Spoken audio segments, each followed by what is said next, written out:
Hi, everyone. Welcome to a new semester. My name is Emily Thompson, and I am the director of ePortfolio here at Salt Lake Community College. So, there's a few resources I want to make sure you're acquainted with to help you really be successful with teaching ePortfolio in your classes. So, just to clarify, general education courses require the ePortfolio, but if you're teaching a non gen ed course, you can do this to have authentic assignments and to engage students in reflection, but it's not required. So at SLCC, we use ePortfolio as a high impact practice. We've been doing it since about 2008, and we're actually recognized as a national leader in ePortfolio because of how successfully we've managed to implement it.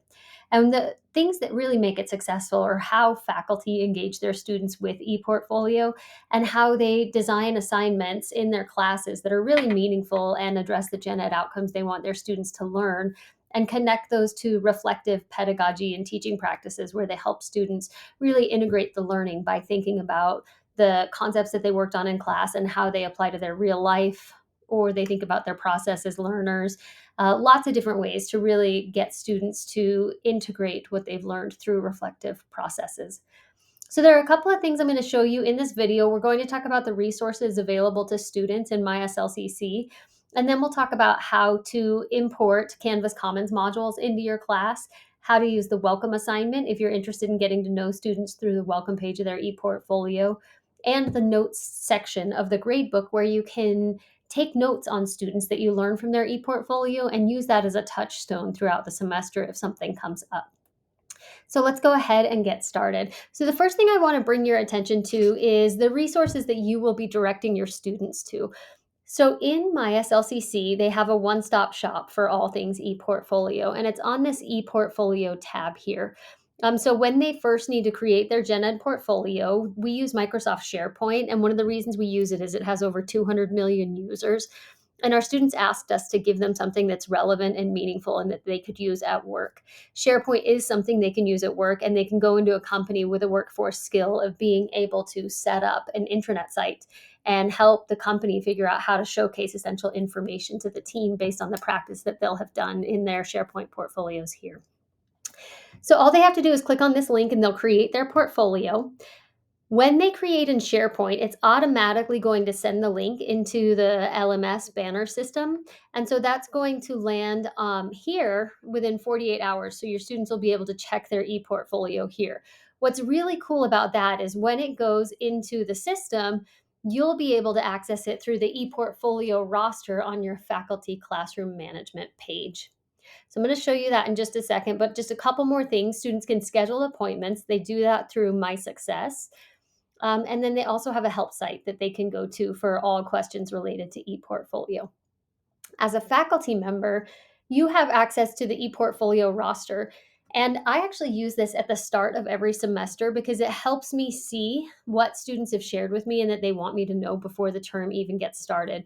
So you'll click on that link, find your semester, and then you just need to click on the class and it's going to open up a list of ePortfolios for your students and you'll be able to see if they have one or not. If it's a new class, they may not have anything for you to look at yet, but if they have something, you can always review it and take notes on it, learn about your students, and get to know them. So from there, I'm going to take us into the Canvas course and talk about what's actually required in gen ed courses at Salt Lake Community College. While this is really good pedagogy, it's also what we use for assessment. And that assessment is looked at in accreditation. So it is really important that we have samples available from the courses and that students are effectively using the ePortfolio tool. So when you go into your classroom, the first requirement that you'll need to meet is to make sure you have a gen ed statement in your syllabus. I'm really excited to share that eLearning has now placed that syllabus statement into all gen ed courses. So if you go into Simple Syllabus, all you have to do is find it and make sure that it's there, and then you have met this requirement. So it's a little bit slow to load, but I will show you exactly where to find it once we get that uploaded. Okay, we are almost there. Here we go. So you'll have your course information and you will need to scroll down quite a bit to get to the gen ed statement. It's after the graded assignment information. And then you'll see this general education information section. You'll want to make sure that it's visible. It can be public. You can also make it private if you'd like, that's your choice.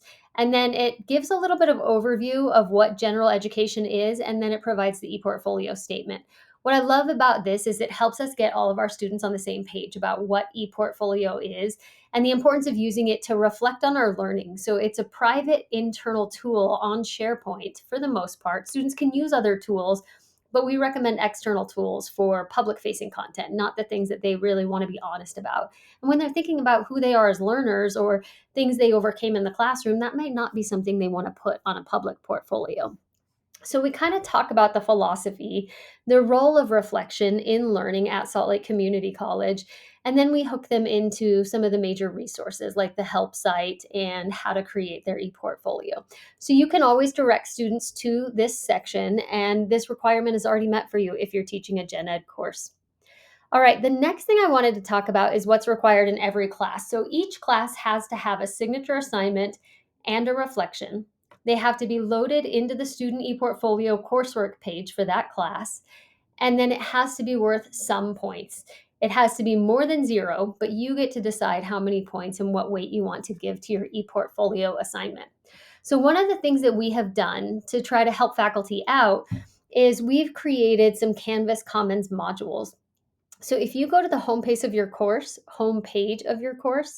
you can click on import from Commons right here and you can get to those modules. And one of them is a welcome page assignment. And like I said, this is one of my favorite assignments because it allows students to introduce themselves and it gives me a way to know who's in my space so that I can really tailor my teaching materials to the folks in the room and make sure we're making it personally and culturally relevant to them. But we also have just a generic page. So go ahead and click on import from Commons. And then when you get in there, you can just type in ePortfolio. Now, there are a lot of resources for ePortfolio, so I recommend taking the extra step of clicking Filter and going down to Salt Lake Community College, and this will bring you to our internal resources. So here, for example, I've got a sample assignment that I use that has multiple layers that go on throughout an entire semester.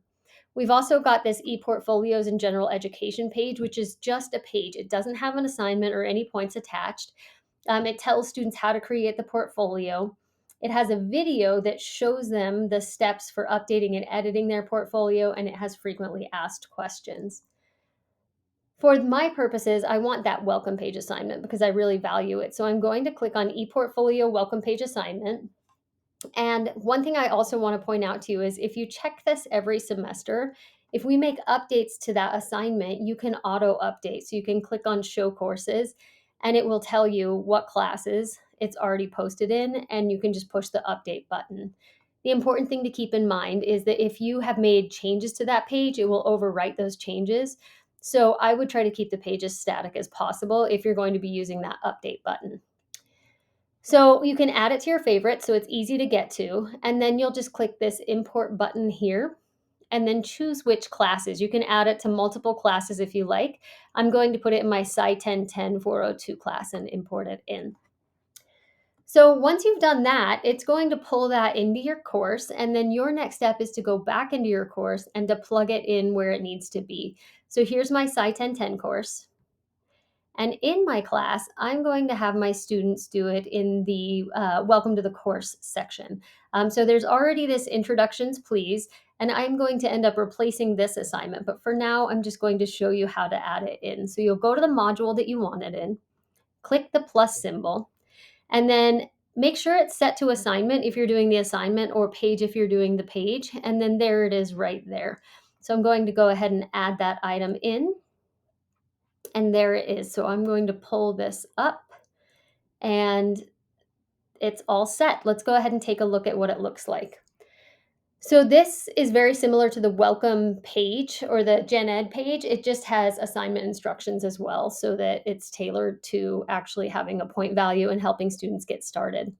So here we've got some assignment instructions on how to set up their welcome page. There's a drop down to help them set up their portfolio if they've never created one. And then they've got this video that has chapters that will walk them through the different aspects of the ePortfolio experience. Down below, we've also got the frequently asked questions, and I think this is the most important thing. We've tried to address the questions that students often ask their professors so that you're not having to repeat yourself and give this information to your students. So, for example, which one should I do, SharePoint or Google? This helps them think through, do I want private content in this class or do I want public content? And then they can make a decision based on that. We've got questions on how to add assignments to the coursework page, which is what we expect most students to be using the most frequently. And then even how do they combine different portfolios, like their public and their private portfolio, or how do they submit to their professor? So lots of cool information here to help your students.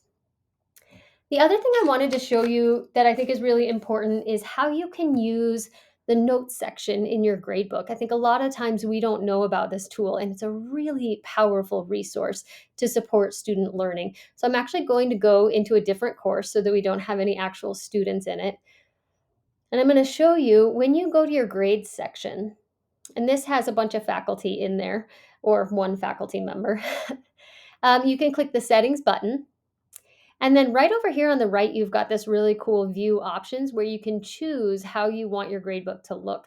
If you just turn that notes section on and apply it, you can then read somebody's welcome page and then take a few notes like nursing major, passionate about soccer, um, loves the show Killing Eve, right? Whatever it is that might help you so that if mid semester the student's not turning work in, you haven't heard from them, you have a touch point that can help you reach out and say, hey, how are you doing? I haven't heard from you.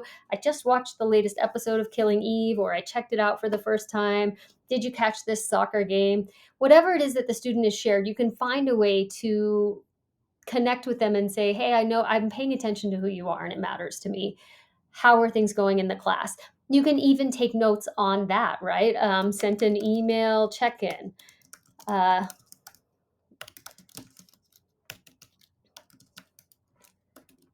that lets you know what your outreach has looked like so that you know how frequently you should be attempting to engage the student.